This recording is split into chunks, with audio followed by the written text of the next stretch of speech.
So, this is my reaction for chapter 1051 of One Piece.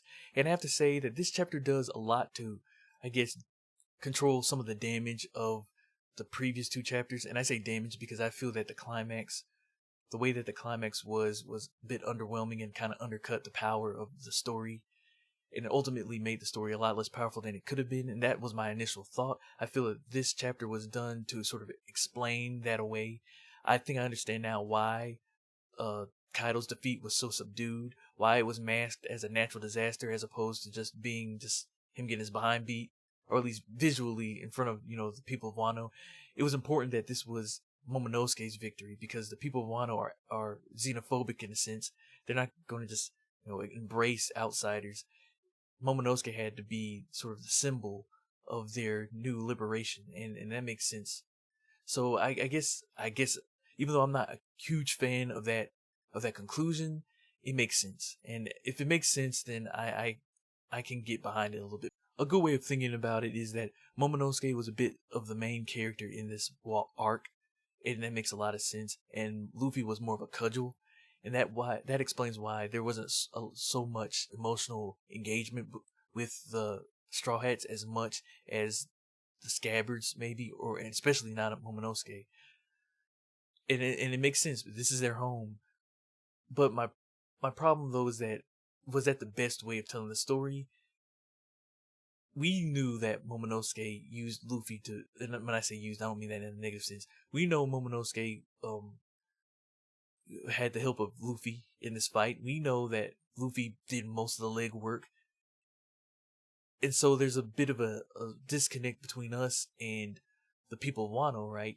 They think Momonosuke is this huge hero, and he is in a way, but he's not as big of a hero as he thinks. He didn't fight Kaido himself, and I'm sure they're going to learn the truth. But in terms of the emotion, I, I, I don't know, man. I think that the way that it was done kind of undermined everything, and I still agree with that. But this chapter does a little bit better at explaining why Oda made the choices he did, even though, like I said, I don't necessarily agree with them.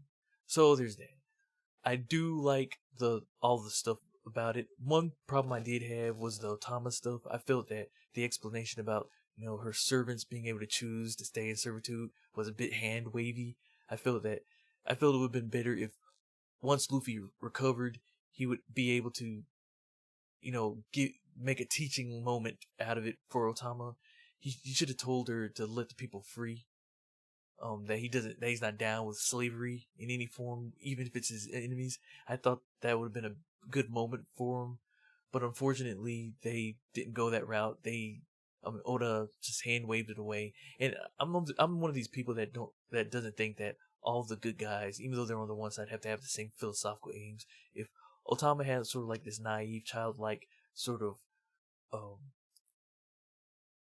appeal to utility of her ability, then I think that would have been better had that been challenged by Luffy himself rather than, her magically agreeing with their freedom. And I don't know, man. It just felt like it was just a bit weak in that. So I don't really necessarily agree with that. But this isn't a review. This is a reaction, and that's sort of my immediate reaction. Once again, this is Momonosuke's arc, and Luffy was just a cudgel, right? So you're not going to... I understand why we don't see as big of a climax as you saw with Rob Lucci or a Doflamingo or a Katakuri, and even Katakuri. I felt that he was a bit understated too. So it's just the way that Oda decided to go with it. So that's my immediate reaction. It's cool seeing Momonosuke growing up. He looks kind of tough, even though we know that he's got a lot more growing to do, mentally at least. And I'm curious to see where it goes on from there. I'm a little bit more certain that this is probably the end, even though I'm not really a fan of the Yonko being defeated in such an obscure way. I don't know, maybe they're going to fly off to Elbaf. A lot of people are convinced that Big Mom is going to fight them in Elbaf.